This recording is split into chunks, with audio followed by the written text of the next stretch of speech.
Je suis Oliver Sterling, 32 ans, et ma propre mère est restée assise pendant que son mari et son fils tentaient de me voler mon toit. Avant de vous raconter comment un simple morceau de papier a fait trembler de peur l'homme le plus puissant que je connaisse, dites-moi d'où vous regardez dans les commentaires. Connaissez-vous ce sentiment quand vous entrez dans une pièce et que vous sentez l'argent? Pas le genre que vous gagnez en faisant un double service à l'usine ou en économisant pour une Ford d'occasion. Je parle d'argent ancien, ou du moins d'argent qui veut vous faire croire qu'il est ancien. C'était l'odeur dans la salle d'audience ce mardi matin. Ça sentait le parfum cher, les mallettes en cuir et le genre d'arrogance qui ne vient que quand on ne vous a jamais dit non de toute votre vie. J'étais assis seul à la table du défendeur. Mes mains reposaient sur le bois bon marché, et j'essayais de les empêcher de trembler. Non pas parce que j'avais peur. J'étais au-delà de la peur. Je tremblais parce que j'étais en colère et parce que je savais quelque chose qu'ils ignoraient. Les doubles portes à l'arrière de la salle d'audience s'ouvrirent. Elles ne se sont pas juste ouvertes. Elles ont été poussées avec un sentiment de droit qui a fait tourner toutes les têtes. Julian Vance, mon demi-frère, est entré, portant un costume qui coûtait probablement plus cher que mon camion. Il avait ce sourire narquois, celui qu'il a depuis que nous sommes enfants. Il marchait comme s'il possédait l'endroit, comme si le juge n'était qu'un autre employé sur sa liste de paie. Il faisait tournoyer un trousseau de clés à son doigt. J'ai reconnu le porte-clés. C'était pour la nouvelle Lamborghini Huracan qu'il avait achetée la semaine dernière. Verlim. La subtilité n'a jamais été le point fort de Julian. Derrière lui venait ma mère, Evelyne, et mon beau-père, Richard Vance. Richard était un homme imposant, pas d'une manière saine, mais d'une manière qui prenait de la place. Il portait le pouvoir comme une seconde peau. Il ne me regardait pas. Il ne me regardait jamais s'il pouvait l'éviter. Il était occupé à ajuster ses boutons de manchette, l'air ennuyé, comme si cette audience n'était qu'un inconvénient dans son emploi du temps consistant à racheter la moitié du comté. Et ma mère, elle était toujours aussi belle, cheveux parfaitement coiffés, une robe qui criait et déjeunait au club de campagne, et serrant son sac Hermès comme un bouclier. Elle m'a regardé une seconde, juste un éclair, puis a détourné le regard. Cela m'a fait plus mal que l'indifférence de Richard. C'était un regard de pitié ou peut-être de honte. Je ne savais plus. Ils ont pris place à la table des plaignants. Leur avocat, Leonard Baxter, était déjà là, arrangeant ses papiers avec la précision d'un chirurgien se préparant à amputer un membre. Baxter était connu en ville comme le bulldog de la famille Vance. Il ne perdait jamais. Ou du moins, il n'avait pas encore perdu. L'huissier a appelé, tout debout. Le juge Harrison Cole est entré.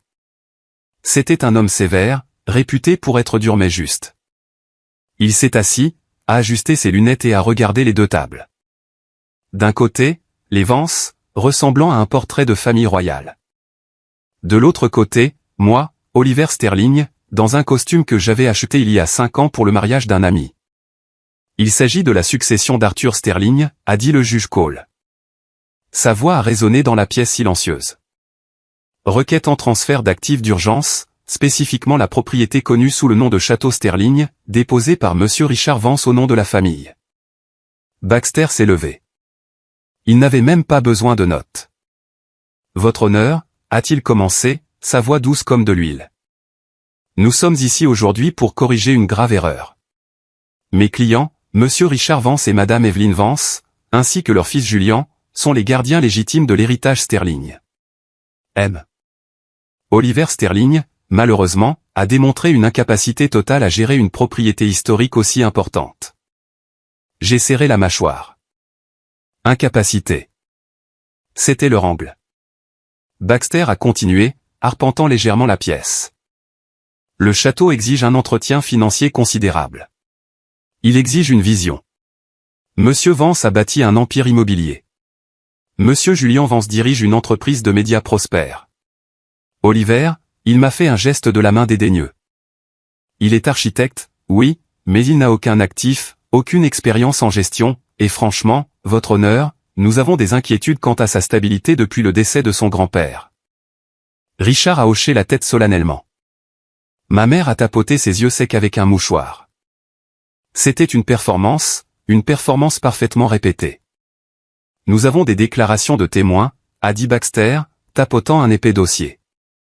Des affidavits du personnel, des voisins. Ils disent tous la même chose. Oliver est dépassé. Il néglige la propriété. Pour le bien de la succession, et pour honorer le défunt Arthur Sterling, la propriété doit être transférée à Monsieur Richard Vance. Effectif. Immédiatement. Il a glissé la motion sur le banc vers le juge. Le juge Cole a pris les papiers et les a parcourus. Le silence dans la pièce était pesant. J'entendais l'horloge tic-tac sur le mur.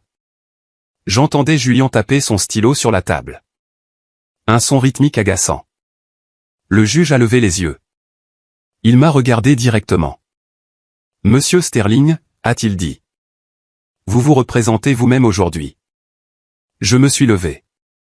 Mes jambes me semblaient lourdes, mais je me suis forcé à me tenir droit.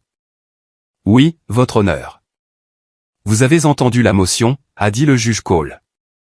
Maître Baxter présente un argument convaincant concernant la stabilité financière requise pour entretenir le château Sterling. Avez-vous une réponse?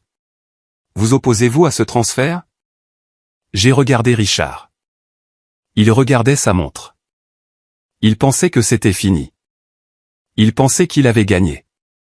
Il avait passé 20 ans à essayer d'effacer le nom de mon père, à essayer de m'effacer, et maintenant il était sur le point de prendre la dernière chose que mon grand-père m'avait laissée. J'ai regardé ma mère. Elle fixait ses mains. J'ai pris une profonde inspiration. J'ai pensé à mon grand-père, Arthur. J'ai pensé aux nuits que nous passions dans la bibliothèque. Lui me montrant les plans du château, m'enseignant chaque passage secret, chaque pièce cachée. Il savait que ce jour viendrait. Il m'avait averti. Oliver, avait-il dit, tenant ma main fermement dans ces derniers jours. Ils viendront pour ça. Ils viendront pour tout. Mais j'ai construit un mur qu'ils ne peuvent pas escalader. J'ai de nouveau regardé le juge. Je m'y oppose, votre honneur, ai-je dit. Ma voix était stable, plus forte que je ne l'avais imaginé. Baxter a levé les yeux au ciel. Richard a soupiré bruyamment, s'assurant que toute la pièce entende son impatience. Pour quel motif, a demandé le juge Cole.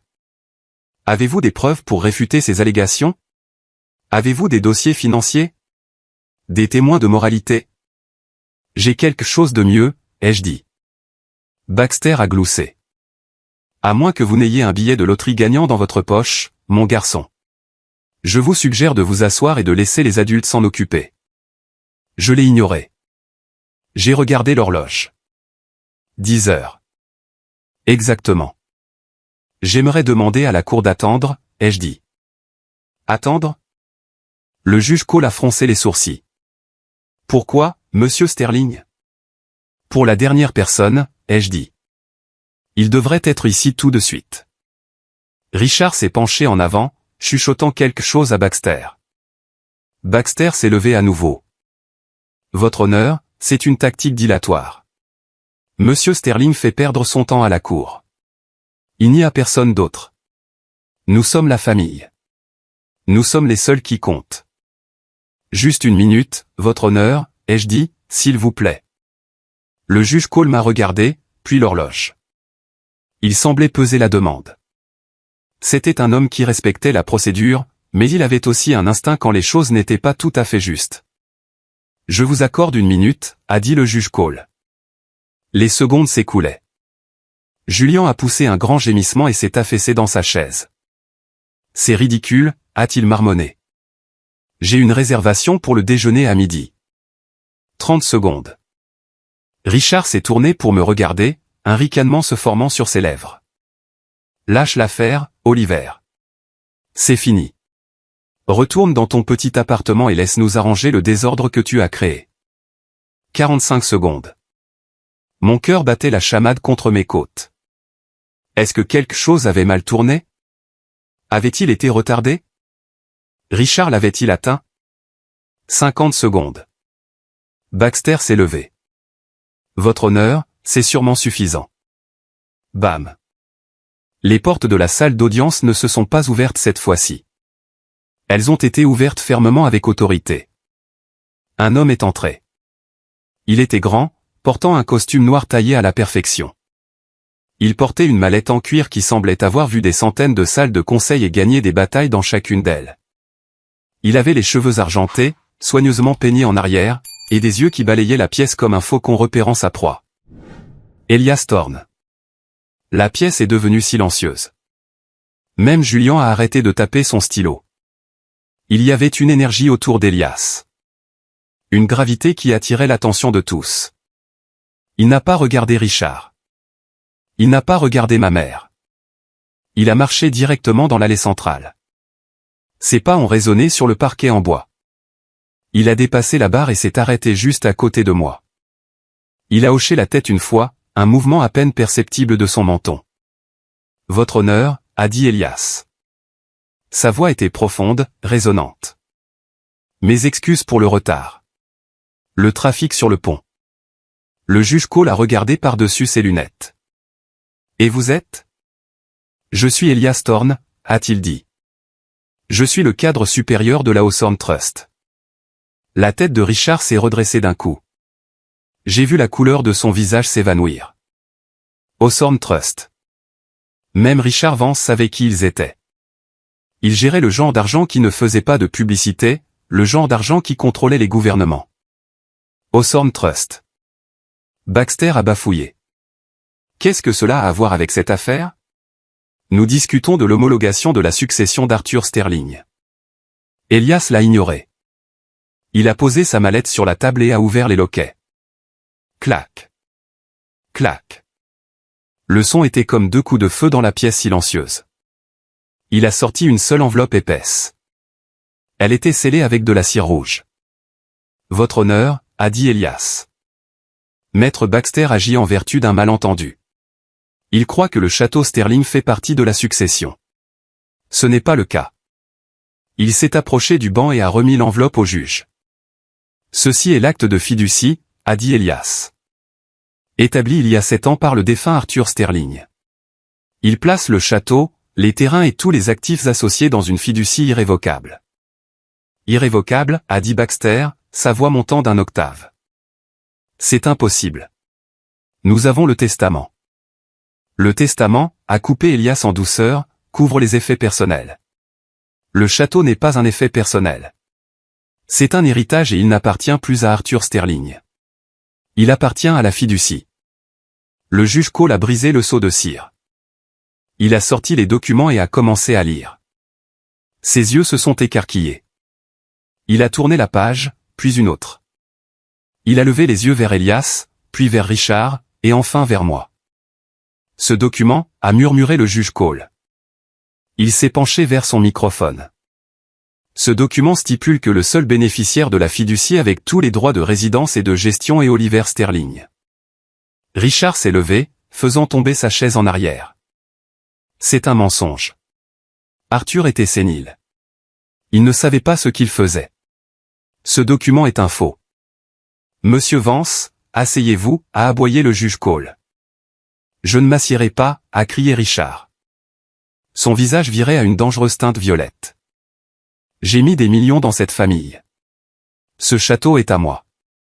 C'est la compensation pour tout ce que j'ai fait. La fiducie est inattaquable, a dit Elias calmement, s'adressant au juge. Elle contient également une clause spécifique concernant la tutelle. Dans le cas où Oliver Sterling serait incapable, le contrôle ne revient pas aux membres de la famille. Il revient à la Hawthorne Trust agissant en tant que fiduciaire. Le juge Cole a regardé Richard. Cela signifie, Monsieur Vance, que même si vous prouviez que Monsieur Sterling est inapte, vous ne mettriez jamais la main sur cette propriété. Pas en 1 million d'années. Le juge Cole a de nouveau regardé le document. Il a fait une pause, son doigt traçant une ligne près du bas. Ce n'est pas possible, a-t-il murmuré. Quoi, a demandé Baxter. Qu'est-ce que c'est? Le juge Cole a levé les yeux et pour la première fois, il a semblé vraiment choqué. Il y a un addendum ici, a dit le juge lentement. Il stipule que la fiducie détient également l'acte de propriété de la résidence familiale Vance au 42, Oakwood Drive. La salle a éclaté. Quoi, a hurlé Richard. C'est ma maison. J'ai acheté cette maison. Selon ceci, a dit le juge Cole, vous avez contracté un prêt auprès d'Arthur Sterling il y a 20 ans pour acheter ce terrain. Un prêt garanti par l'acte. Vous ne l'avez jamais remboursé. Les intérêts ont composé. Il y a 7 ans, Arthur a saisi le prêt discrètement et a transféré l'acte à la fiducie. Ma mère a poussé un soupir. Elle a attrapé le bras de Richard. Richard, est-ce vrai? Richard avait l'air d'être sur le point de faire un AVC. Il ouvrait et fermait la bouche comme un poisson hors de l'eau. Alors, a dit le juge Cole, un petit sourire jouant sur ses lèvres. Non seulement Monsieur Oliver Sterling possède le château, il semble, Monsieur Vance, qu'il est aussi votre propriétaire. J'ai regardé Richard. Pour la première fois de ma vie, ce n'était pas moi qui tremblais. C'était lui. Requête rejetée, a dit le juge Cole, frappant son marteau. Ce tribunal reconnaît l'autorité de la Hawthorne Trust. Affaire classée. Julian a regardé son père, les yeux écarquillés de panique. Papa, qu'est-ce que ça veut dire, papa? Richard n'a pas répondu. Il fixait Elias Thorne avec une haine pure. Mais Elias ne le regardait pas. Il me regardait. Ce n'est que le début, Oliver, a-t-il dit doucement, de sorte que moi seul pouvais l'entendre. Votre grand-père s'était préparé à tout. Je ne le savais pas alors, mais il avait raison. Je pensais que la bataille était finie. Je pensais que j'avais gagné. Mais en sortant de cette salle d'audience, ressentant la première bouffée de victoire, je n'avais aucune idée que je venais de commencer une guerre. Et les secrets enfouis dans ce château étaient bien plus sombres que des prêts impayés ou des titres de propriété. J'ai dépassé ma famille. Ma mère ne voulait pas me regarder. Richard était au téléphone, criant sur quelqu'un. Julien courait après lui, posant des questions sur ses paiements de voiture. Je suis sorti au soleil. L'air avait un goût différent, un goût de liberté. Mais les ombres ont une façon de s'étirer longtemps avant que le soleil ne se couche. Quand j'avais 12 ans, j'ai appris qu'une maison n'est pas toujours un foyer. Parfois, c'est juste un bâtiment où des gens qui partagent votre nom de famille prétendent vous tolérer. Je me souviens du jour où ma mère a épousé Richard. C'était une affaire somptueuse dans les jardins du château. Des tentes blanches comme des nuages, du champagne coulant à flots, et assez de fleurs pour enterrer une petite ville. J'étais le porteur de l'alliance. Je me tenais là dans un smoking qui me grattait le cou, tenant un coussin de velours, regardant ma mère dire « oui » à un homme qui ne m'avait jamais adressé plus de 5 mots. Ces 5 mots étaient « reste hors de mon chemin ». Avant Richard, il n'y avait que maman, grand-père Arthur et moi. Mon père est mort quand j'avais à peine 1 an. Un accident de voiture. Ils ont dit qu'il avait perdu le contrôle sur une route sinueuse pendant une tempête. Je ne me souviens pas de lui, mais j'ai grandi en voyant son visage dans les couloirs du château Sterling. Il avait des yeux gentils. Tout le monde disait que je lui ressemblais exactement. C'est peut-être pour cela que Richard me haïssait tant. Chaque fois qu'il me regardait, il voyait le fantôme de l'homme dont il essayait de remplacer la vie. Après le mariage, les choses ont vite changé. Richard a emménagé et il n'est pas venu seul. Il a amené son bruit, ses partenaires commerciaux et son fils d'un mariage précédent, Julian. Julian avait 8 ans, 4 ans de moins que moi. Mais il savait déjà comment le monde fonctionnait. Il savait que pleurer lui donnait des jouets, et mentir lui évitait les ennuis. En 1 mois, ma chambre dans l'aile principale a été réquisitionnée pour du stockage. J'ai été transféré à la maison d'hôte, à la lisière du domaine. C'était un cottage assez agréable, mais le message était clair. Vous ne faites pas partie de cette famille. Vous êtes un invité, et les invités peuvent être priés de partir. Je me souviens d'un matin de Noël, quand j'avais 14 ans. Je me suis levé tôt, excité, et j'ai couru à la maison principale. Le salon était rempli de cadeaux, des montagnes. J'ai vu une toute nouvelle moto tout-terrain avec un ruban rouge. Mon cœur a bondi. J'en réclamais une depuis des mois. J'ai couru vers elle, touchant le métal froid du guidon. Enlève tes mains de là, a claqué une voix. Richard se tenait dans l'embrasure de la porte, une tasse de café à la main. Julian était derrière lui, se frottant les yeux. C'est à Julian, a dit Richard. Mais j'ai bégayé. Il ne sait même pas conduire. Alors il apprendra, a dit Richard. Il a pointé une petite boîte emballée sous l'arbre. La tienne est là. Je l'ai ouverte. C'était un jeu de crayons de dessin d'architecte. Ton grand-père disait que tu aimais dessiner, a dit Richard d'un ton désinvolte. Compétence utile. Peut-être pourras-tu concevoir le garage de Julian un jour. Julian a ri. Il est monté sur la moto et a fait des bruits de moteur. Il m'a regardé et m'a tiré la langue. C'était ma vie. J'étais le spectateur. Ils étaient l'événement principal. Mais j'avais grand-père Arthur. Arthur Sterling était un homme de peu de mots mais de grandes actions. Il voyait ce qui se passait. Il voyait la façon dont Richard prenait lentement le contrôle des réunions d'affaires, la façon dont il coupait les ponts avec les vieux amis de la famille, la façon dont il isolait ma mère. Arthur ne pouvait pas expulser Richard. Ma mère était aveuglée par l'amour, ou peut-être par la sécurité que Richard lui apportait. Elle était fragile.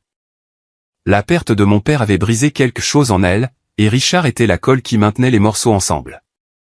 Arthur ne voulait pas la briser à nouveau, alors il a joué un jeu différent. « Viens ici, Oliver, disait-il, me faisant signe dans son bureau tard le soir.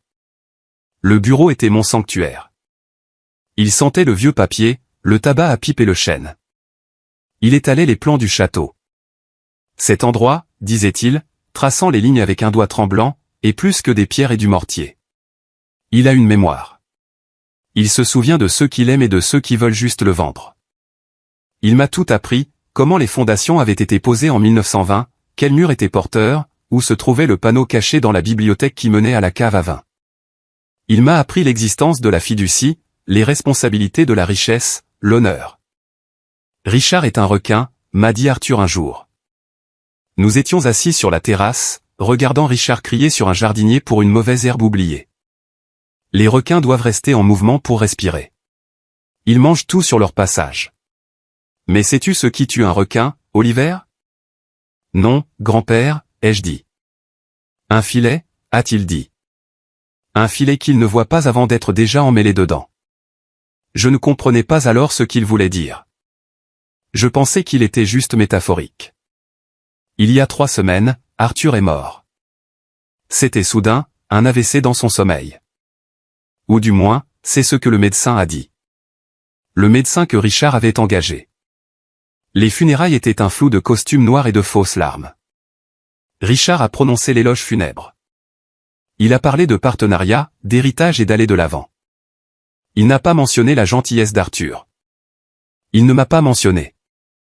Je me tenais à l'arrière, près de la tombe, regardant le cercueil descendre. J'ai senti une main sur mon épaule. Ce n'était pas ma mère. C'était Elias Thorne. Je l'avais vu rendre visite à Arthur quelques fois au fil des ans, mais nous n'avions pas beaucoup parlé. Il vous aimait beaucoup, Oliver, a dit Elias. Je sais, ai-je étouffé. Il vous a laissé quelque chose, a dit Elias. Il a glissé une petite clé en laiton dans ma main. Gardez cela en sécurité. Ne le dites à personne. Pas à votre mère. Surtout pas à Richard. À quoi ça sert, ai-je demandé. Vous le saurez le moment venu, a dit Elias. Souvenez-vous juste. Patience. Le lendemain des funérailles, Richard a fait son coup. Je suis rentré du travail.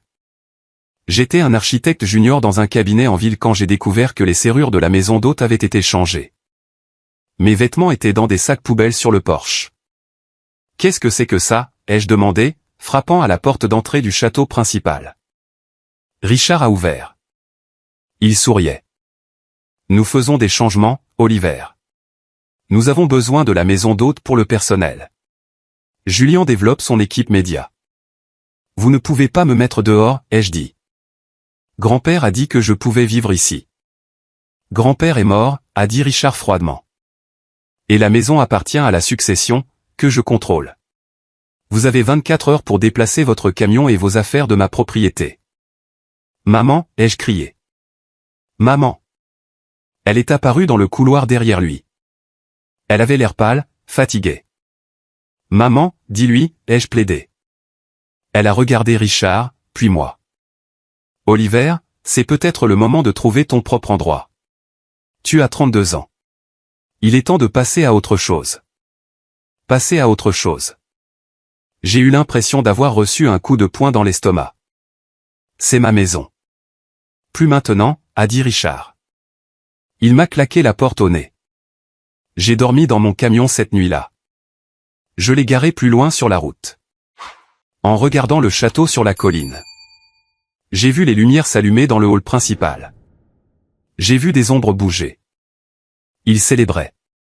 Le lendemain, je suis allé à la banque pour vérifier mes économies. Mon compte était gelé, signalé pour activité suspecte, m'a dit le caissier. Initié par l'exécuteur testamentaire, Richard. Il essayait de m'affamer. Il voulait me briser, me rendre démuni, pour que je n'ai pas les ressources pour le combattre. Mais il a oublié une chose. Il a oublié qui m'avait élevé. J'ai passé les 2 semaines suivantes à rassembler tous les morceaux de papier que j'avais. J'ai appelé tous les avocats de la ville, mais ils m'ont tous refusé. Conflit d'intérêts où ils avaient peur de Richard Vance. Puis j'ai reçu une lettre. Pas d'adresse de retour, juste une heure et un lieu. Mardi, 9 h. Palais de justice du comté, salle d'audience 4. Soyez là. Et cela nous ramène à aujourd'hui. J'ai conduit ma vieille Ford F-150 loin du palais de justice. La victoire semblait surréaliste. Richard était mon locataire. Je possédais la maison dans laquelle il dormait. C'était presque trop beau pour être vrai. Mon téléphone a vibré. C'était Sarah Jenkins. Sarah était ma seule amie du lycée restée en ville. C'était une avocate, vive comme l'attaque, mais elle travaillait en droit pénal, pas en droit des successions. Je l'avais appelée la veille de l'audience, désespérée de conseils. C'est elle qui m'avait dit de simplement me présenter et de faire opposition pour gagner du temps. Oliver, a-t-elle pratiquement crié au téléphone. J'ai entendu. Le palais de justice est en effervescence. Le juge Cole a-t-il vraiment dit que tu étais le propriétaire de Richard? Il l'a dit, ai-je répondu, un sourire perçant enfin mon épuisement. Elias Thorne s'est présenté. La Hawthorne Trust détient tout. Hawthorne. Nom d'une pipe, Oliver. C'est énorme. Mais écoute-moi. Tu dois faire attention. Attention? J'ai gagné, Sarah. Tu as gagné une bataille, a dit Sarah, sa voix devenant sérieuse. Tu as humilié Richard Vance en public. Tu as pris sa maison et son château. Un homme comme ça ne s'en va pas comme ça. Il riposte. Fais attention. Je le ferai. J'ai dit, je vais au château maintenant. J'ai besoin de le voir. J'ai besoin de savoir qu'il est vraiment à moi. D'accord. Appelle-moi si tu as besoin de quoi que ce soit. Sérieusement, Oliver, verrouille tes portes. J'ai raccroché et j'ai tourné sur la route sinueuse qui menait au château Sterling. Les grilles en fer étaient ouvertes. J'ai remonté la longue allée, le gravier crissant sous mes pneus. C'était majestueux. Les tourelles de pierre s'élevaient contre le ciel gris couvert de lierre. Cela ressemblait à une forteresse. Ma forteresse. J'ai garé le camion juste devant l'entrée principale, à côté de la Rolls-Royce de Richard. Elle était toujours là. Bien sûr, il n'avait pas encore déménagé.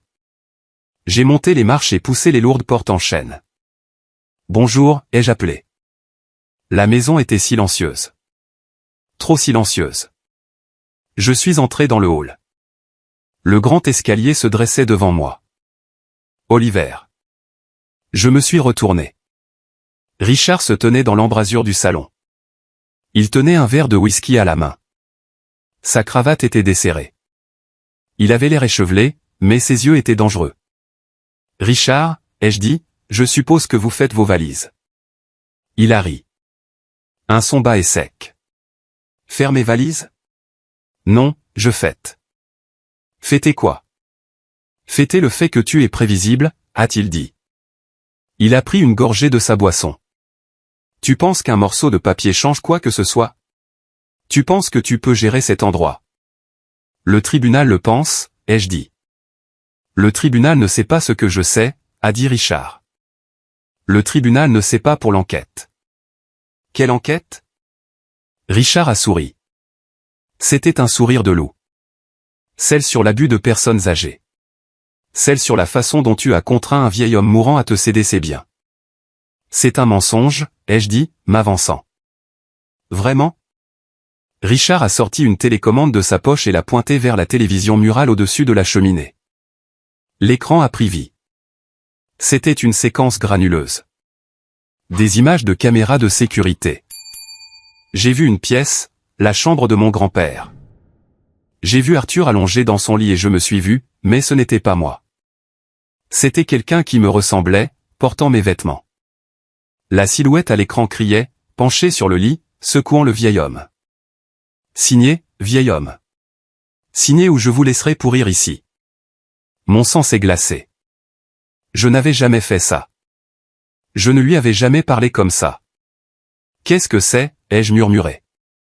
Des preuves, a dit Richard doucement. Baxter dépose une motion d'urgence en ce moment, basée sur de nouvelles preuves de mauvaise conduite criminelle. La fiducie a une clause, Oliver, une clause de turpitude morale. Si le bénéficiaire est accusé d'un crime contre le donateur, la fiducie est annulée. Il a pris une autre gorgée de whisky. Vous avez 24 heures pour me céder vos droits volontairement, a dit Richard, ou cette vidéo ira à la police et au lieu de vivre dans un château, vous vivrez dans une cellule. J'ai fixé l'écran. La silhouette levait une main comme pour frapper mon grand-père. J'ai ressenti une vague de nausée. Je me suis retourné et je suis sorti. Tu t'enfuis, a appelé Richard derrière moi. Bon choix. Je suis monté dans mon camion et j'ai démarré en trombe. Mes mains serraient le volant si fort que mes jointures étaient blanches. J'avais besoin d'aide. J'avais besoin de quelqu'un qui comprenne ce jeu mieux que moi. J'ai roulé directement au bureau de Sarah Jenkins. C'était un petit espace encombré au-dessus d'une boulangerie en ville. L'odeur du pain frais me faisait habituellement me sentir mieux, mais aujourd'hui, cela me rendait juste malade. J'ai fait irruption sans frapper. Sarah était au téléphone, les pieds sur son bureau. Elle a jeté un œil à mon visage et a raccroché. « Oliver, qu'est-ce qui s'est passé ? Il t'a menacé ? » « Pire, ai-je dit. Il a une vidéo de moi abusant de grand-père. » Les sourcils de Sarah se sont levés. « Quoi ? Toi ? Tu ne ferais pas de mal à une mouche. »« C'est un faux, ai-je dit, arpentant la petite pièce. »« Mais ça a l'air réel, Sarah. Ça a l'air terrifiant de réalisme. » Ma voix, mon visage. Il dit qu'il va l'envoyer au procureur si je ne lui cède pas le château. Sarah s'est levée et a pris son ordinateur portable. D'accord, doucement. Décris-le. Je lui ai tout raconté, l'angle, les mots, les vêtements, les images de sécurité. Si c'est du système du château, a murmuré Sarah, il devrait y avoir un horodatage, des métadonnées. As-tu vu un horodatage ? Je n'ai pas regardé de près. J'étais trop occupé à essayer de ne pas le frapper. Nous devons voir cette vidéo, a dit Sarah. Mais nous ne pouvons pas la lui demander. Il enverra juste une copie à la police. Que faisons-nous ? Je me suis assis, la tête dans les mains. Il m'a donné 1 heure. Il me reste 40 minutes. Sarah s'est mordu la lèvre, réfléchissant. Qui gère la technologie pour les Vance ?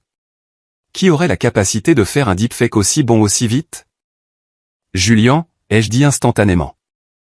Il dirige Vance Media. Il a tout un studio en ville. Il se vante toujours de son équipe d'effets spéciaux. Julian, a acquiescé Sarah.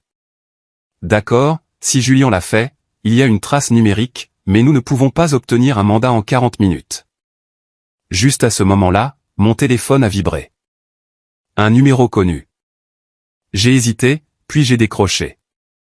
Bonjour, monsieur Sterling. C'était Elias Thorne. Sa voix était calme, me servant d'encre dans la tempête. Elias, ai-je dit, un soulagement m'envahissant. Richard, il a une vidéo. Je sais, a dit Elias. Votre grand-père avait anticipé cela, a dit Elias. Il savait que la technologie pouvait être transformée en arme. Oliver, écoutez-moi attentivement. Ne signez rien. Retournez au château, mais n'entrez pas encore. Rejoignez-moi à la grille.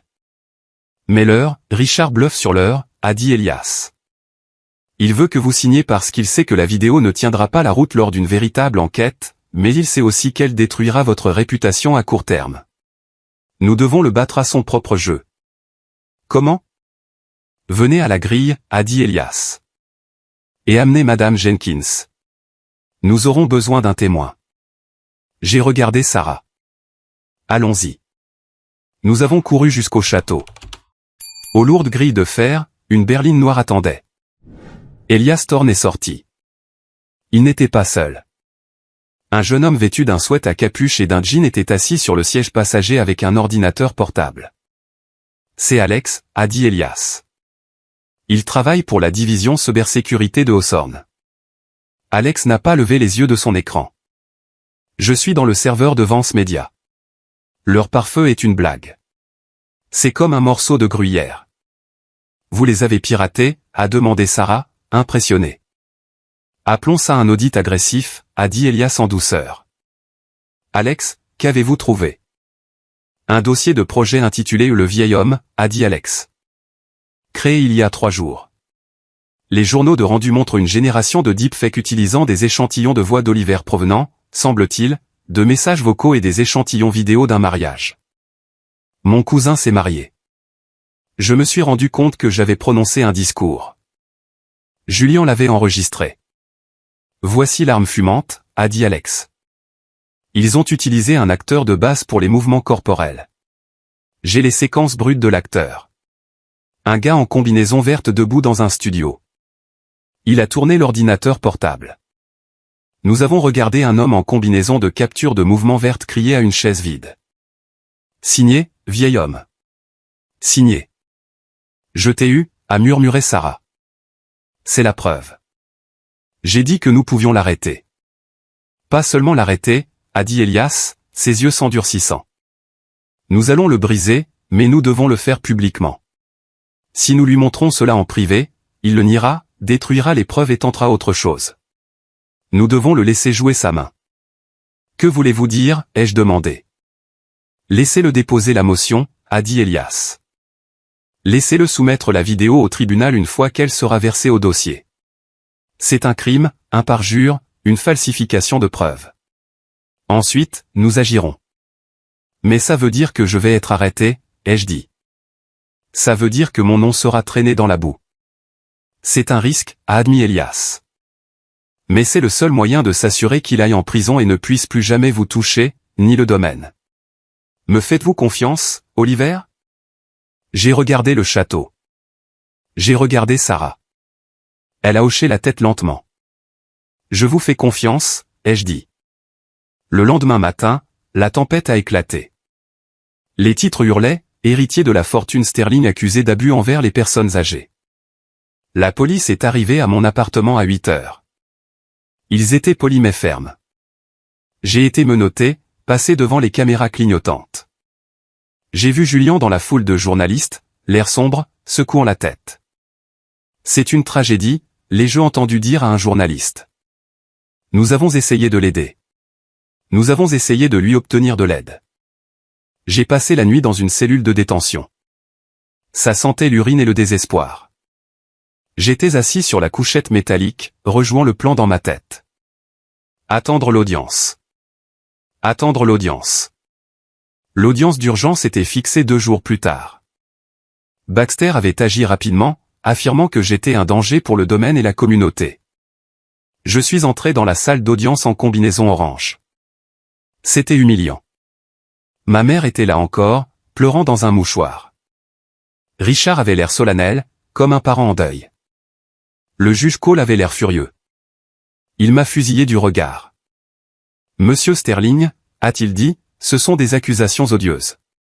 La preuve vidéo soumise par le plaignant est dérangeante. C'est déchirant, votre honneur, a dit Baxter. Nous demandons que monsieur Sterling soit immédiatement révoqué en tant que bénéficiaire et placé en détention en attendant son procès. La défense a-t-elle quelque chose à dire, a demandé le juge Cole. Sarah s'est levée. Elle me représentait maintenant. Oui, votre honneur, a-t-elle dit clairement. Nous aimerions présenter une preuve qui clarifiera le contexte de la vidéo du plaignant. Contexte, a raillé Baxter. Vous ne pouvez pas contextualiser le fait de frapper un vieil homme. Si le tribunal le permet, a dit Sarah, branchant une clé USB dans le système audiovisuel. Les écrans de la salle d'audience ont clignoté. Au lieu des images granuleuses de la chambre, un écran partagé est apparu. À gauche, la vidéo que Richard avait soumise. À droite, les images qu'Alex avait volées à Vance Media. L'homme en costume vert est apparu. Il a agité les bras. Signé, vieil homme. Signé. Sur l'écran de gauche, mon visage numérique faisait exactement le même mouvement. La salle d'audience a halté. Puis Sarah a fait jouer l'audio. D'accord, Julian, c'est assez en colère, a demandé l'acteur en costume vert. Oui, c'est bon, a répondu la voix de Julian Orchamps. Fais-le paraître plus fou. Fais-le paraître comme s'il était sur le point de le frapper. Silence. Un silence absolu, suffocant. J'ai regardé Julian. Il était pâle comme un drap. Il a essayé de se lever, mais ses jambes ont semblé lui faire défaut. J'ai regardé Richard. Il ne regardait pas l'écran. Il regardait la porte, calculant la distance. Le juge Cole s'est levé. Il n'a pas utilisé son marteau. Il n'en avait pas besoin. Sa voix était un coup de tonnerre. Monsieur Baxter, a-t-il dit, sa voix tremblante de rage contenue. Étiez-vous au courant de cela? Baxter transpirait abondamment. Moi, votre honneur, je reçois des preuves de mes clients. Je pars du principe de la bonne foi. Bonne foi, a rugi le juge Cole. C'est une fabrication. C'est une fraude envers le tribunal. Il s'est tourné vers les huissiers. Scellez les sorties, a ordonné le juge Cole. Personne ne quitte cette salle. Il a pointé un doigt vers Julian. Monsieur Julian Vance, vous êtes en état d'outrage. Et je saisis immédiatement le procureur pour des accusations de parjure, falsification de preuves et fraude. Julian a commencé à pleurer. Ce n'était pas mon idée. C'était papa. Papa m'a dit de le faire. Tais-toi, idiot, a sifflé Richard, attrapant le bras de Julian. Et vous, monsieur Vance, a dit le juge Cole, ses yeux froids comme la glace. Il semble que vous ayez creusé votre propre tombe. Je demande un avocat, a crié Richard. C'est un coup monté. Elias Thorne s'est levé de la galerie. En fait, votre honneur, il y a une dernière chose, a dit monsieur Thorne, a demandé le juge Cole. La fiducie a une clause de non-contestation, a dit Elias calmement, comme nous en avons discuté, mais elle a aussi une clause d'action malveillante. Tout membre de la famille qui tente de frauder le domaine perd tout droit à tout actif, don ou allocation précédemment accordé par Arthur Sterling. Il s'est tourné pour regarder Julian. Cela inclut le fonds fiduciaire mis en place pour l'éducation et les entreprises de Julian. Il est par la présente révoqué. Les 2 millions de dollars sur ses comptes appartiennent désormais au domaine. Julian a hurlé. S'est éteint son aigu et fin. Non, mon argent. Vous ne pouvez pas prendre mon argent. C'est déjà fait, a dit Elias. Les transferts ont été exécutés au moment où la fraude a été prouvée en cours. Je les ai regardés s'effondrer. Le demi-frère arrogant, le beau-père dominateur. Ils se tournaient les uns contre les autres, se déchirant. Mais au milieu du chaos, j'ai regardé ma mère. Elle n'avait pas bougé. Elle était restée figée, fixant la table. Elle n'avait pas l'air surprise. Elle n'avait pas l'air en colère. Elle avait l'air terrifiée. Et puis elle m'a regardé. Et pour la première fois, j'ai vu un message dans ses yeux. Ce n'était pas de la pitié. C'était un avertissement. Cours. Pourquoi voudrait-elle que je cours? J'avais gagné. Juste à ce moment-là, le téléphone de Richard a vibré sur la table. Il l'a regardé. Son visage est passé de la colère à autre chose. Quelque chose denté. Il a murmuré quelque chose à ma mère. Elle a tressailli. Richard s'est levé, ignorant l'ordre du juge. Je dois aller aux toilettes, a-t-il dit. Asseyez-vous, a crié l'huissier, se dirigeant vers lui. Mais Richard était rapide pour un homme de sa taille. Il a repoussé l'huissier et s'est précipité vers la porte latérale. Arrêtez-le, a crié le juge Cole. Le chaos a éclaté. Les huissiers l'ont poursuivi. Julian sanglotait sur le sol. J'ai regardé Elias. Où va-t-il? Elias a vérifié son propre téléphone. Son visage a pâli. Le château, a dit Elias. Il va au château. Pourquoi, ai-je demandé. Il ne le possède plus. Parce que, a dit Elias, me regardant avec une intensité grave, il sait ce qu'il y a dans la chambre rouge. La chambre rouge, ai-je demandé. Il n'y a pas de chambre rouge. Il y en a une, a dit Elias. Et s'il y arrive avant nous, il brûlera tout, y compris la vérité sur votre père. Mon père? Je n'ai pas attendu la permission. J'ai couru. J'ai couru hors du palais de justice, ignorant les cris des huissiers. Sarah était juste derrière moi, ses talons claquant frénétiquement sur le trottoir. Oliver, ma voiture, a-t-elle crié, montrant une élégante Porsche Macan garée au bord du trottoir. Ton camion ne l'attrapera pas. Nous avons sauté dedans. Sarah a démarré en trombe, grillant un feu rouge. Qu'est-ce que la chambre rouge, a demandé Sarah, serrant le volant. Et qu'est-ce que ça a à voir avec ton père? Je ne sais pas, ai-je dit, vérifiant mon téléphone. Elias avait envoyé une épingle de localisation. Elle se déplaçait rapidement le long de l'autoroute vers le château. Elias a dit que ça contenait la vérité. Richard essaie de la détruire. Richard est désespéré, a dit Sarah. Il ne se bat plus seulement pour l'argent. Il se bat pour sa vie. Les gens font des choses folles quand ils sont acculés. Nous avons pris l'autoroute. Sarah a mis le pied au plancher. Le moteur de la Porsche a rugi. Nous avons fendu le trafic, évitant les voitures plus lentes. Devant, j'ai vu la Rolls-Royce noire zigzaguer entre les voies. Le voilà, ai-je pointé. Richard conduisait comme un maniaque. Il a éraflé le côté d'une mini-fourgonnette, faisant voler des étincelles, mais il ne s'est pas arrêté. Il est fou, a murmuré Sarah. Mon téléphone a sonné. C'était Elias. Oliver, écoutez-moi, a dit Elias, sa voix tendue. Je pouvais entendre le bruit du vent. Il devait être dans sa propre voiture derrière nous. La chambre rouge est derrière la bibliothèque. L'entrée est dissimulée derrière la tapisserie de la bataille d'Hastings. Je connais cette tapisserie, ai-je dit. Mais il n'y a qu'un mur derrière. Il y a un clavier, a dit Elias. Incrusté dans le cadre en pierre. Le code. Le code est votre date d'anniversaire. Ma date d'anniversaire, grand-père.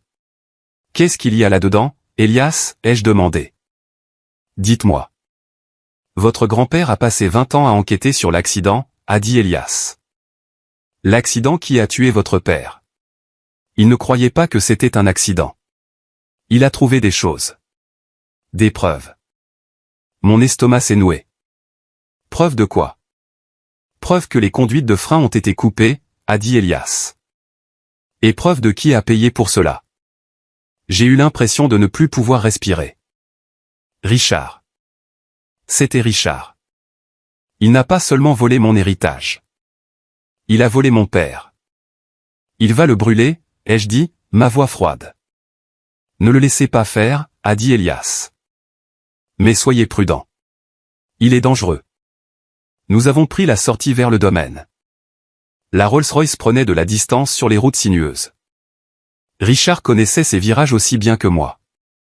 Cette chose peut-elle aller plus vite, ai-je demandé à Sarah. Accroche-toi, a-t-elle dit. Elle a rétrogradé et la voiture a bondi en avant.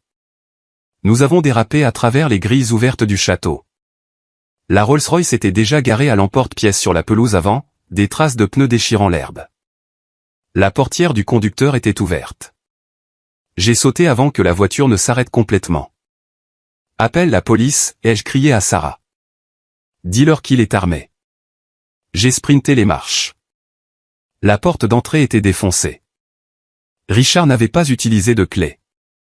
Il l'avait défoncée d'un coup de pied. Je suis entré dans le foyer. C'était vide. J'ai entendu des bruits de fracas venant de l'aile. J'ai couru devant le grand escalier. Mes pas résonnaient sur le marbre. J'ai atteint les portes de la bibliothèque. Elles étaient ouvertes. À l'intérieur, c'était le chaos. Des livres étaient arrachés des étagères. Des chaises étaient renversées. Et là, contre le mur du fond, se tenait Richard. Il avait arraché l'immense tapisserie. Elle gisait en un tas sur le sol. Il tapait des chiffres sur un clavier encastré dans la pierre. Richard, ai-je crié. Il s'est retourné. Il transpirait, les yeux fous.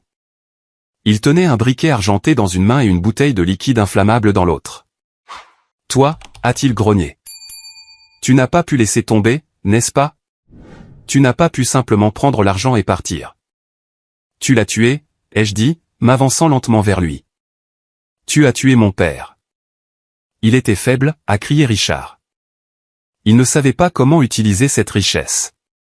Il allait donner la moitié du terrain à l'État pour un parc. Parc.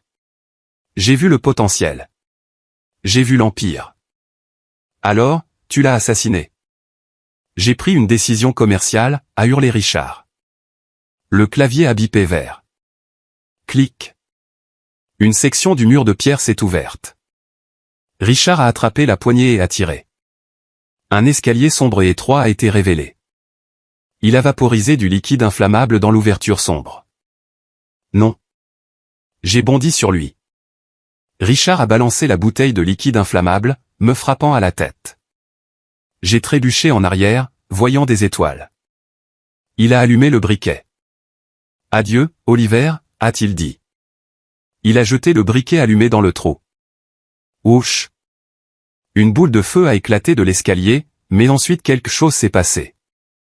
Un sifflement, un fort PSH. Une mousse blanche a jailli des buses à l'intérieur de la pièce cachée. Le feu a été éteint instantanément. Richard a fixé le trou, abasourdi. « Système allons » a dit une voix depuis la porte.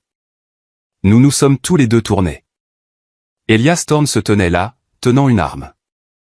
Arthur avait aussi anticipé l'incendie criminel, a dit Elias calmement. La pièce est privée d'oxygène et équipée d'un système de suppression automatique. Richard a rugi de frustration. Il a chargé vers moi, sortant un petit pistolet de sa ceinture. Je ne l'avais jamais vu auparavant. Si je ne peux pas brûler la preuve, a crié Richard, je tuerai l'héritier. Je n'ai pas eu le temps de réfléchir. Je l'ai plaqué. Nous avons heurté le sol violemment. Le pistolet a glissé sur le tapis. Richard était lourd, fort, alimenté par l'adrénaline. Ses mains ont trouvé ma gorge. Il a serré. J'ai haleté, griffant son visage. Ses yeux exorbités étaient emplis d'une pure malveillance. Tu aurais dû mourir dans cet accident aussi, a-t-il craché. J'ai dit au mécanicien de couper les lignes des deux côtés. Tu n'étais qu'un bébé. Tu étais censé être avec lui. Je l'ai frappé fort à l'estomac. Il a grogné et a desserré sa prise. Je me suis retourné et je l'ai frappé une fois, 2 fois, pour chaque année. Il m'a fait me sentir sans valeur. Pour chaque mensonge. Pour mon père, il s'est affaissé en arrière, hébété. Police. Jetez l'arme. Main en l'air. Des policiers en uniforme ont envahi la pièce. Sarah était derrière eux, pointant Richard du doigt. Ils ont relevé Richard du sol et l'ont menotté. Il saignait de la lèvre, respirait lourdement. Il m'a regardé. L'arrogance avait disparu. Tout ce qui restait était la peur. C'est fini, Richard, ai-je dit, me levant et essuyant le sang de mon front. Elias s'est approché et a rangé son arme. Il a regardé le panneau ouvert dans le mur. Allons-nous voir ce dont il avait si peur, a demandé Elias. J'ai hoché la tête. Nous sommes descendus les escaliers étroits dans la chambre rouge. Ça sentait le suppresseur chimique, mais les classeurs tapissant les murs étaient intacts. Au centre de la pièce se trouvait un bureau. Dessus, un seul dossier rouge. Je l'ai ouvert. Des photos granuleuses en noir et blanc d'il y a 20 ans. Un homme sous une voiture. Richard remettant une enveloppe d'argent à l'homme. Des relevés bancaires et un journal. Le journal de mon grand-père. Entrée. 4 juin 1998. Frank Ducas a avoué. Il dit que Richard l'a payé 50 000 $. Je l'ai sur cassette, mais je ne peux pas encore aller à la police. Richard a menacé Evelyn. Il dit que si je parle, il tuera Oliver. Je dois attendre. Je dois protéger le garçon. J'ai lu les mots à travers mes larmes. Mon grand-père n'avait pas ignoré les crimes de Richard. Il avait été pris en otage par eux. Il avait enduré la présence de Richard dans sa maison pendant 20 ans juste pour me garder en vie. Où est la cassette, ai-je demandé à Elias. En sécurité, a dit Elias. Et Franck Ducas? Qui est Franck Ducas? Le mécanicien, a dit Elias. L'homme que Richard a engagé. Richard pense qu'il est mort. Mais Arthur l'a payé davantage. Il l'a payé pour disparaître, pour rester en vie. Est-il? Il est là, a dit Elias. Dans la maison d'hôte. Je l'ai amené la nuit dernière. J'ai fermé le dossier. J'avais tout. Le motif, la méthode, le témoin. Je suis remonté à l'étage. La police emmenait Richard. Il a vu le dossier rouge dans ma main et s'est affaissé. Son combat était enfin terminé. Dehors, les gyrophares éclairaient les murs du château. Ma mère se tenait près de la voiture de police, regardant Richard se faire pousser sur la banquette arrière. Elle m'a regardé. Elle a fait un pas en avant. Oliver, a-t-elle murmuré. Je ne savais pas. Je ne savais pas qu'il l'avait tué. Je l'ai regardé. Je voulais la croire. Je le voulais vraiment. Mais tu savais qu'il était dangereux, ai-je dit.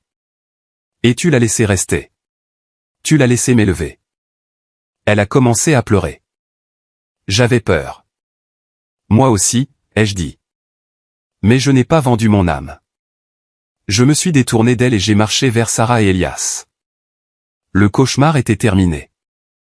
Mais en regardant les étoiles au-dessus du château Sterling, je savais que la guérison prendrait beaucoup plus de temps. Le procès de Richard Vance pour le meurtre de mon père, Daniel Sterling, est devenu la plus grande nouvelle de l'État. Ils l'ont appelé « le meurtre du château ». Chaque jour, le tribunal était bondé. Cette fois, je n'étais pas l'accusé. J'étais assis au premier rang, juste derrière la procureure, Catherine Walsh. Walsh était une légende. Elle avait des yeux qui pouvaient percer l'acier et une voix qui commandait un silence absolu. Elle n'avait pas besoin de théâtralité. Elle avait la vérité. Richard était assis à la table de la défense. Il avait l'air plus petit maintenant. Les costumes coûteux avaient été remplacés par des grilles de prison. Le sourire arrogant avait disparu, remplacé par un regard creux et hanté. Baxter l'avait abandonné. Aucun avocat ne veut être associé à un client qui essaie de les brûler vifs. Il était donc représenté par un défenseur public qui semblait ne pas avoir dormi depuis une semaine. Les preuves étaient accablantes. Il y a d'abord eu les documents de la Chambre rouge. Walsh les a projetés sur grand écran. Les virements bancaires, le retrait de 50 000 $ en espèces 2 jours avant l'accident, les photos de Richard rencontrant un individu louche dans une ruelle. Puis est venue la vidéo de la chambre cachée elle-même. Pas le deepfake, mais les images de Richard essayant de brûler les preuves, criant qu'il avait tué mon père parce qu'il le gênait. Le jury a regardé en silence stupéfait tandis que la propre voix de Richard le condamnait. Mais le coup de grâce a été Franck Ducas. Quand l'huissier a appelé, l'accusation appelle Franck Ducas, un murmure a traversé la foule. Tout le monde pensait que le mécanicien était mort d'une overdose il y a 10 ans. C'était l'histoire que Richard avait répandue. Franck est entré. Il était vieux maintenant, marchant avec une canne, ses mains tremblantes. Il ressemblait à un homme qui avait passé 20 ans à regarder par-dessus son épaule. Il a prêté serment de dire la vérité. Monsieur Ducas, a demandé Walsh doucement. Reconnaissez-vous l'accusé? Franck a regardé Richard, les yeux remplis de larmes. Oui, c'est l'homme qui m'a payé pour couper les conduites de frein de la voiture de Monsieur Sterling.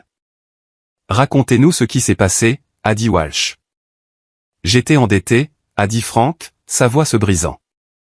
Le jeu. Des gens dangereux me poursuivaient. Monsieur Vance l'a découvert. Il a proposé de tout rembourser plus 50 000.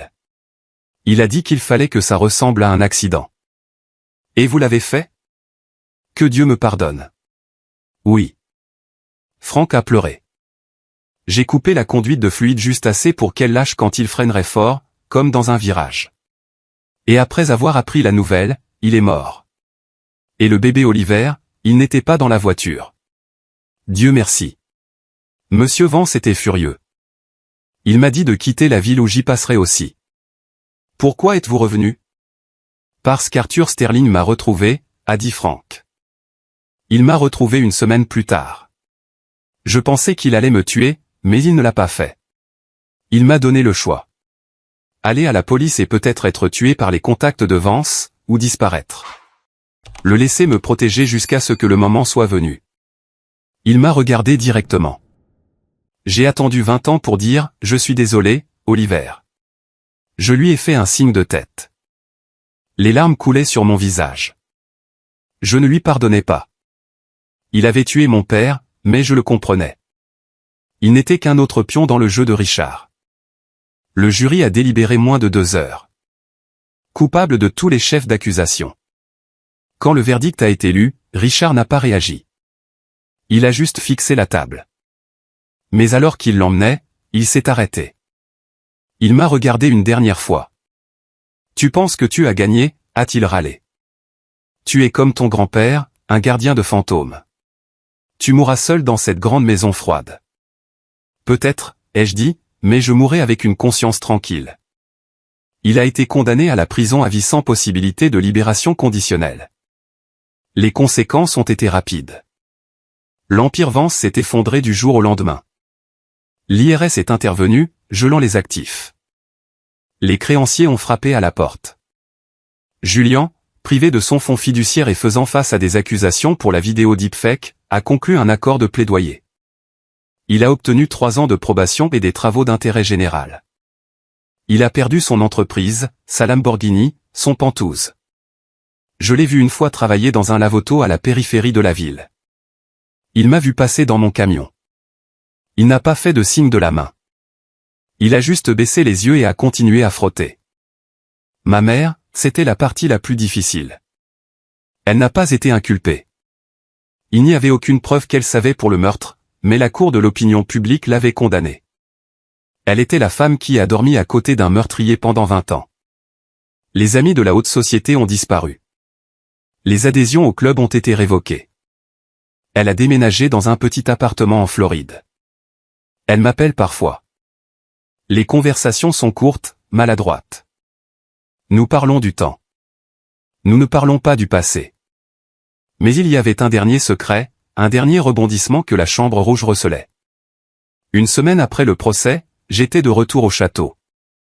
Je nettoyais la Chambre rouge, déplaçant les dossiers vers une archive sécurisée. Je me sentais plus léger, mais aussi vide. Le combat était terminé. Et maintenant ? Je déplaçais le lourd bureau quand j'ai remarqué une lame de plancher desserrée en dessous. Je l'ai soulevée. À l'intérieur se trouvait une petite boîte en velours et une lettre. La lettre était écrite d'une écriture que je ne reconnaissais pas. Une écriture élégante et bouclée, à mon fils Oliver. Mon cœur s'est arrêté. C'était de mon père, Daniel. Si tu lis ceci, alors Arthur a tenu sa promesse. Il m'a dit qu'il te le donnerait quand tu serais assez grand. J'écris ceci parce que j'ai peur. Richard Vance me menace. Il veut l'entreprise. Il veut la terre. Je l'ai refusé. Mais je vois la façon dont il me regarde. Je vois la façon dont il regarde ta mère. J'ai souscrit une police d'assurance vie, une grosse, mais pas celle que Richard connaît. J'ai créé un fonds séparé caché dans un compte offshore. C'est pour toi, Oliver, pour ton éducation, pour ton avenir. Mais plus important encore, à l'intérieur de cette boîte se trouve quelque chose qui t'appartient. J'ai ouvert la boîte en velours. À l'intérieur se trouvait une bague, une simple chevalière en or avec l'écusson sterling et une microcassette. J'ai trouvé un vieux lecteur dans la bibliothèque et j'ai inséré la cassette. Clique là-dessus, Daniel, a dit une voix. C'était Richard, plus jeune, plus lisse. Ne sois pas stupide. Vends-moi les actions où des accidents arrivent. Tu me menaces, Richard ? La voix de mon père, forte, défiante. Je te promets, a dit Richard, personne ne se met en travers du progrès, pas même la famille. Mon père l'avait enregistré. Il savait. Il savait qu'il allait mourir et il a essayé de laisser une trace, mais Richard avait été trop rapide. Je suis resté assis là, écoutant la voix de mon père pour la première fois de ma vie. Je n'ai pas entendu une victime. J'ai entendu un héros, un homme qui a tenu bon. Attendez, je réalise que j'ai peut-être raconté les choses dans le désordre dans ma hâte d'expliquer le procès. Laissez-moi vous ramener à ce jour-là. Le jour de l'incendie. Le jour de la course-poursuite. parce que ce n'était pas juste une promenade en voiture. Ce furent les 30 minutes les plus longues de ma vie. Nous étions dans la Porsche de Sarah. Le moteur hurlait alors que nous roulions à plus de 160 km/h. Le monde extérieur était un flou d'arbres verts et d'asphalte gris. Il va nous tuer s'il nous voit, a dit Sarah, ses jointures blanches sur le volant. Il ne nous verra pas, ai-je dit, bien que je n'en sois pas sûr. Il est trop concentré sur le château. Nous avons vu de la fumée avant de voir les grilles. Une fumée noire et épaisse s'élevait dans le ciel. Oh mon Dieu, ai-je murmuré. Il nous a battus. Peut-être que ce n'est pas la pièce, a dit Sarah. Peut-être que c'est juste, nous n'avons pas terminé la phrase. Juste quoi? Tout le château? Nous avons dérapé à travers les grilles. La fumée venait de l'aile, mais ce n'était pas encore un enfer hurlant. C'était le début d'un incendie couvant, quelque chose de terrible. La voiture de Richard était là, porte ouverte. J'ai sauté avant que la voiture ne s'arrête complètement. Appelle la police, ai-je crié à Sarah. Dis-leur qu'il est armé. J'ai sprinté les marches. La porte d'entrée était défoncée. Richard n'avait pas utilisé de clé. Il l'avait défoncée. J'ai couru dans le foyer. C'était vide. J'ai entendu des bruits de fracas venant de l'aile. J'ai couru devant le grand escalier. Mes pas résonnaient sur le marbre. J'ai atteint les portes de la bibliothèque. Elles étaient ouvertes.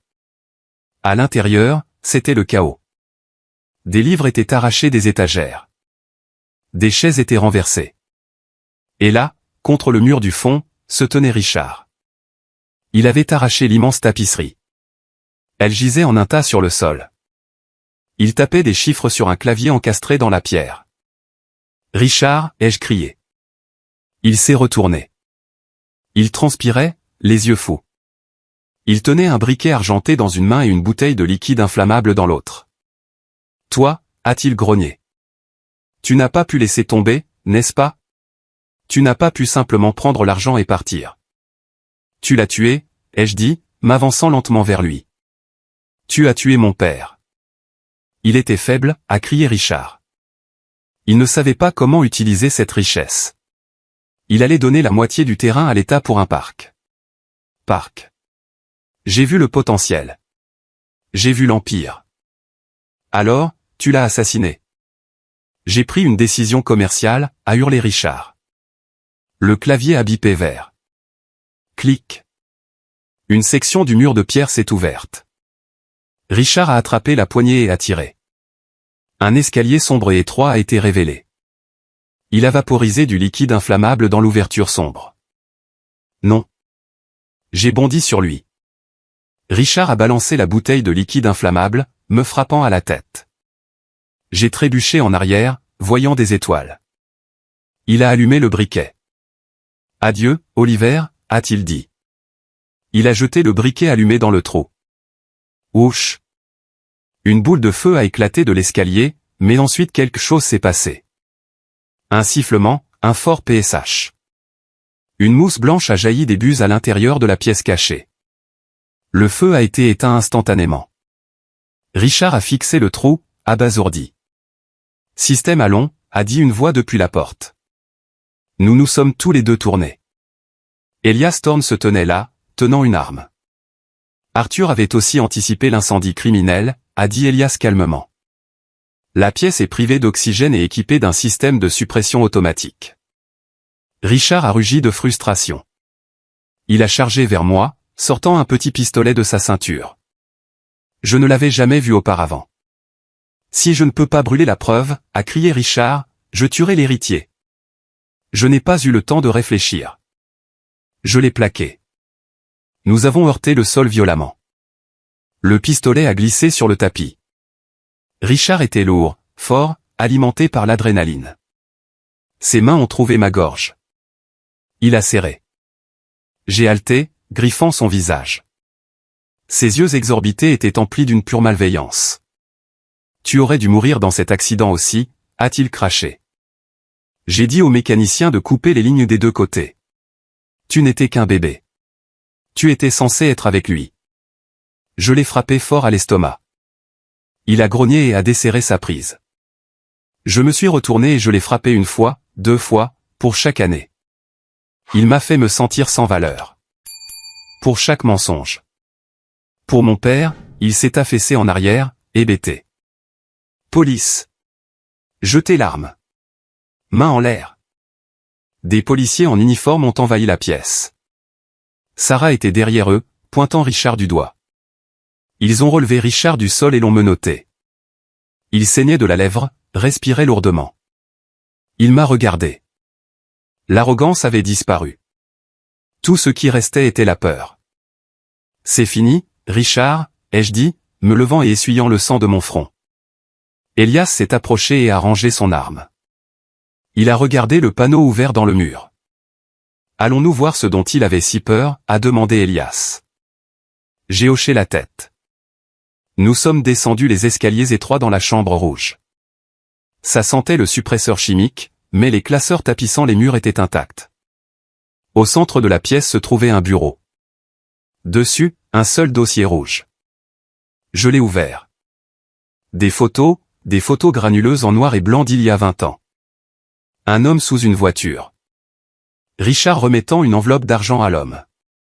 Des relevés bancaires et un journal. Le journal de mon grand-père. Entrée.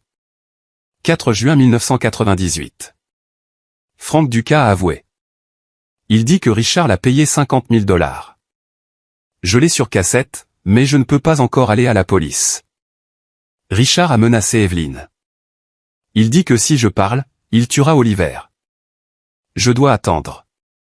Je dois protéger le garçon. J'ai lu les mots à travers mes larmes. Mon grand-père n'avait pas ignoré les crimes de Richard. Il avait été pris en otage par eux. Il avait enduré la présence de Richard dans sa maison pendant 20 ans juste pour me garder en vie. Où est la cassette, ai-je demandé à Elias. En sécurité, a dit Elias. Et Frank Ducas? Qui est Frank Ducas? Le mécanicien, a dit Elias. L'homme que Richard a engagé. Richard pense qu'il est mort. Mais Arthur l'a payé davantage. Il l'a payé pour disparaître, pour rester en vie. Est-il? Il est là, a dit Elias. Dans la maison d'hôte. Je l'ai amené la nuit dernière. J'ai fermé le dossier. J'avais tout. Le motif, la méthode, le témoin. Je suis remonté à l'étage. La police emmenait Richard. Il a vu le dossier rouge dans ma main et s'est affaissé. Son combat était enfin terminé. Dehors, les gyrophares éclairaient les murs du château. Ma mère se tenait près de la voiture de police, regardant Richard se faire pousser sur la banquette arrière. Elle m'a regardé. Elle a fait un pas en avant. Oliver, a-t-elle murmuré. Je ne savais pas. Je ne savais pas qu'il l'avait tué. Je l'ai regardé. Je voulais la croire. Je le voulais vraiment. Mais tu savais qu'il était dangereux, ai-je dit. Et tu l'as laissé rester. Tu l'as laissé m'élever. Elle a commencé à pleurer. J'avais peur. Moi aussi, ai-je dit. Mais je n'ai pas vendu mon âme. Je me suis détourné d'elle et j'ai marché vers Sarah et Elias. Le cauchemar était terminé. Mais en regardant les étoiles au-dessus du château Sterling, je savais que la guérison prendrait beaucoup plus de temps. Le procès de Richard Vance pour le meurtre de mon père, Daniel Sterling, est devenu la plus grande nouvelle de l'État. Ils l'ont appelé « le meurtre du château ». Chaque jour, le tribunal était bondé. Cette fois, je n'étais pas l'accusé. J'étais assis au premier rang, juste derrière la procureure, Catherine Walsh. Walsh était une légende. Elle avait des yeux qui pouvaient percer l'acier et une voix qui commandait un silence absolu. Elle n'avait pas besoin de théâtralité. Elle avait la vérité. Richard était assis à la table de la défense. Il avait l'air plus petit maintenant. Les costumes coûteux avaient été remplacés par des grilles de prison. Le sourire arrogant avait disparu, remplacé par un regard creux et hanté. Baxter l'avait abandonné. Aucun avocat ne veut être associé à un client qui essaie de les brûler vifs. Il était donc représenté par un défenseur public qui semblait ne pas avoir dormi depuis une semaine. Les preuves étaient accablantes. Il y a d'abord eu les documents de la Chambre rouge. Walsh les a projetés sur grand écran. Les virements bancaires, le retrait de 50 000 $ en espèces 2 jours avant l'accident, les photos de Richard rencontrant un individu louche dans une ruelle. Puis est venue la vidéo de la chambre cachée elle-même. Pas le deepfake, mais les images de Richard essayant de brûler les preuves, criant qu'il avait tué mon père parce qu'il le gênait. Le jury a regardé en silence stupéfait tandis que la propre voix de Richard le condamnait. Mais le coup de grâce a été Franck Ducas. Quand l'huissier a appelé, l'accusation appelle Franck Ducas, un murmure a traversé la foule. Tout le monde pensait que le mécanicien était mort d'une overdose il y a 10 ans. C'était l'histoire que Richard avait répandue. Franck est entré. Il était vieux maintenant, marchant avec une canne, ses mains tremblantes. Il ressemblait à un homme qui avait passé 20 ans à regarder par-dessus son épaule. Il a prêté serment de dire la vérité. Monsieur Ducas, a demandé Walsh doucement. Reconnaissez-vous l'accusé? Franck a regardé Richard, les yeux remplis de larmes. Oui, c'est l'homme qui m'a payé pour couper les conduites de frein de la voiture de Monsieur Sterling. Racontez-nous ce qui s'est passé, a dit Walsh. J'étais endetté, a dit Franck, sa voix se brisant. Le jeu. Des gens dangereux me poursuivaient. Monsieur Vance l'a découvert. Il a proposé de tout rembourser plus 50 000. Il a dit qu'il fallait que ça ressemble à un accident. Et vous l'avez fait? Que Dieu me pardonne. Oui. Franck a pleuré. J'ai coupé la conduite de fluide juste assez pour qu'elle lâche quand il freinerait fort, comme dans un virage. Et après avoir appris la nouvelle, il est mort. Et le bébé Oliver, il n'était pas dans la voiture. Dieu merci. Monsieur Vance était furieux. Il m'a dit de quitter la ville où j'y passerai aussi. Pourquoi êtes-vous revenu? Parce qu'Arthur Sterling m'a retrouvé, a dit Franck. Il m'a retrouvé une semaine plus tard. Je pensais qu'il allait me tuer, mais il ne l'a pas fait. Il m'a donné le choix. Aller à la police et peut-être être tué par les contacts de Vance, ou disparaître. Le laisser me protéger jusqu'à ce que le moment soit venu. Il m'a regardé directement. J'ai attendu 20 ans pour dire « Je suis désolé, Oliver ». Je lui ai fait un signe de tête. Les larmes coulaient sur mon visage. Je ne lui pardonnais pas. Il avait tué mon père, mais je le comprenais. Il n'était qu'un autre pion dans le jeu de Richard. Le jury a délibéré moins de 2 heures. Coupable de tous les chefs d'accusation. Quand le verdict a été lu, Richard n'a pas réagi. Il a juste fixé la table. Mais alors qu'il l'emmenait, il s'est arrêté. Il m'a regardé une dernière fois. Tu penses que tu as gagné, a-t-il râlé. Tu es comme ton grand-père, un gardien de fantômes. Tu mourras seul dans cette grande maison froide. Peut-être, ai-je dit, mais je mourrai avec une conscience tranquille. Il a été condamné à la prison à vie sans possibilité de libération conditionnelle. Les conséquences ont été rapides. L'Empire Vance s'est effondré du jour au lendemain. L'IRS est intervenu, gelant les actifs. Les créanciers ont frappé à la porte. Julien, privé de son fonds fiduciaire et faisant face à des accusations pour la vidéo deepfake, a conclu un accord de plaidoyer. Il a obtenu 3 ans de probation et des travaux d'intérêt général. Il a perdu son entreprise, sa Lamborghini, son Pantouse. Je l'ai vu une fois travailler dans un lave-auto à la périphérie de la ville. Il m'a vu passer dans mon camion. Il n'a pas fait de signe de la main. Il a juste baissé les yeux et a continué à frotter. Ma mère, c'était la partie la plus difficile. Elle n'a pas été inculpée. Il n'y avait aucune preuve qu'elle savait pour le meurtre, mais la cour de l'opinion publique l'avait condamnée. Elle était la femme qui a dormi à côté d'un meurtrier pendant 20 ans. Les amis de la haute société ont disparu. Les adhésions au club ont été révoquées. Elle a déménagé dans un petit appartement en Floride. Elle m'appelle parfois. Les conversations sont courtes, maladroites. Nous parlons du temps. Nous ne parlons pas du passé. Mais il y avait un dernier secret, un dernier rebondissement que la Chambre rouge recelait. Une semaine après le procès, j'étais de retour au château. Je nettoyais la Chambre rouge, déplaçant les dossiers vers une archive sécurisée. Je me sentais plus léger, mais aussi vide. Le combat était terminé. Et maintenant? Je déplaçais le lourd bureau quand j'ai remarqué une lame de plancher desserrée en dessous. Je l'ai soulevée. À l'intérieur se trouvait une petite boîte en velours et une lettre. La lettre était écrite de la main de ma mère. Mais elles ne m'étaient pas adressées. Elles étaient adressées à la police. J'ai déplié la première. Elle était datée de 2002, 4 ans après la mort de mon père, acquis de droit. Mon nom est Evelyne Vance. J'écris ceci parce que j'ai peur pour ma vie et la vie de mon fils Oliver. Mon mari Richard Vance m'a avoué avoir trafiqué la voiture de mon défunt mari. Il dit que si j'essaie de partir, il fera de même à Oliver. Je suis piégé. Je n'ai pas accès à l'argent. Il surveille mes appels.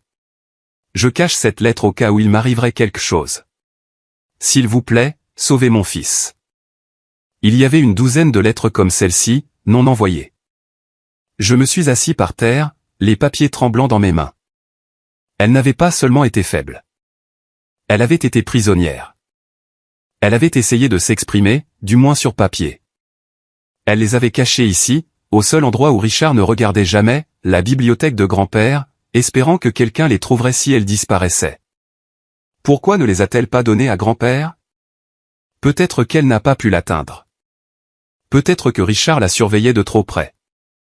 J'ai alors réalisé que la méchanceté de Richard Vance ne résidait pas seulement dans les grands crimes, le meurtre, le vol. Elle résidait dans la terreur quotidienne qu'il infligeait. Il avait brisé son esprit si complètement que même ses tentatives de riposte étaient étouffées avant de pouvoir commencer. Cela n'effaçait pas son échec à me protéger. Mais cela la rendait humaine. Cela en faisait une tragédie, pas seulement une traîtresse. J'ai pris les lettres et la photo. Je les garderai. Peut-être qu'un jour, quand assez de temps se serait écoulé, je les lui montrerai. Peut-être que cela nous aiderait à guérir. Je suis sorti dans le jardin. Un groupe d'enfants jouait au football sur la pelouse où la Rolls-Royce avait l'habitude de se garer. L'un d'eux, un garçon maigrichon d'environ 10 ans, a tiré le ballon vers moi. Je l'ai arrêté du pied. « Bon tir », ai-je dit. « Pardon, monsieur Oliver », a-t-il crié. « C'est juste Oliver », ai-je dit, renvoyant le ballon. Sarah s'est approchée de moi, tenant 2 tasses de café.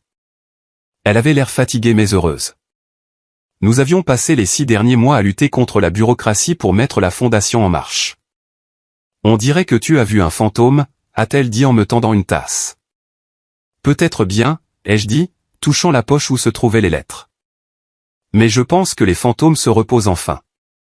Nous avons obtenu l'approbation pour le nouveau studio d'art, a dit Sarah.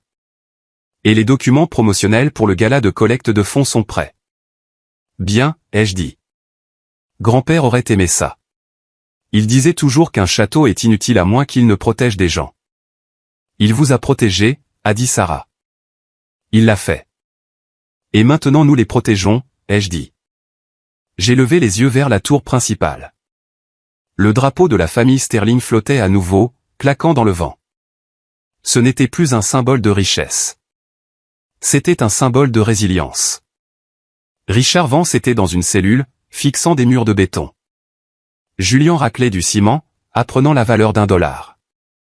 Ma mère était en Europe, essayant de se retrouver dans le calme. Et j'étais là, debout sur ma propre terre, entouré de gens qui avaient autant besoin de cet endroit que moi. Je n'étais pas seulement l'héritier d'une fortune. J'étais l'architecte d'un nouvel héritage. Et cette fois, la fondation n'était pas construite sur des mensonges. Elle était construite sur la vérité. Cette histoire ne parle pas seulement d'un héritage volé ou d'une affaire judiciaire dramatique.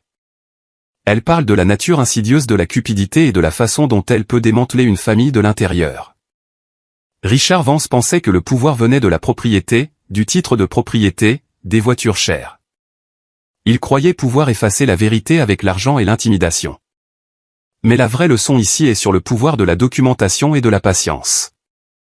Mon grand-père Arthur m'a appris qu'on ne combat pas un tyran en criant plus fort que lui. On le combat avec des faits, avec de la préparation, et avec la conviction inébranlable que la vérité, aussi profondément enfouie soit-elle, finit par trouver la lumière. Cela nous enseigne également la complexité de la victimisation. Le silence de ma mère était frustrant, même dommageable, mais il était né de la peur. Cela nous rappelle que nous ne connaissons jamais vraiment les batailles que les gens mènent à huis clos.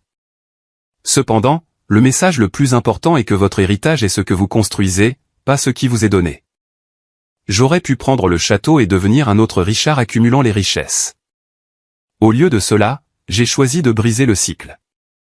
Le vrai pouvoir ne réside pas dans ce que vous gardez pour vous. Il réside dans ce que vous pouvez faire pour les autres. Je veux entendre vos témoignages. Avez-vous déjà dû tenir tête à quelqu'un qui détenait tout le pouvoir? Ou avez-vous déjà découvert un secret de famille qui a tout changé? Si vous avez apprécié ce voyage et que vous croyez que la vérité vaut la peine d'être défendue, veuillez commenter, bien, ci-dessous. Cela me dit que des histoires comme celle-ci comptent pour vous. Merci de m'avoir écouté et rappelez-vous que la vérité est la seule chose qui ne peut pas être brûlée.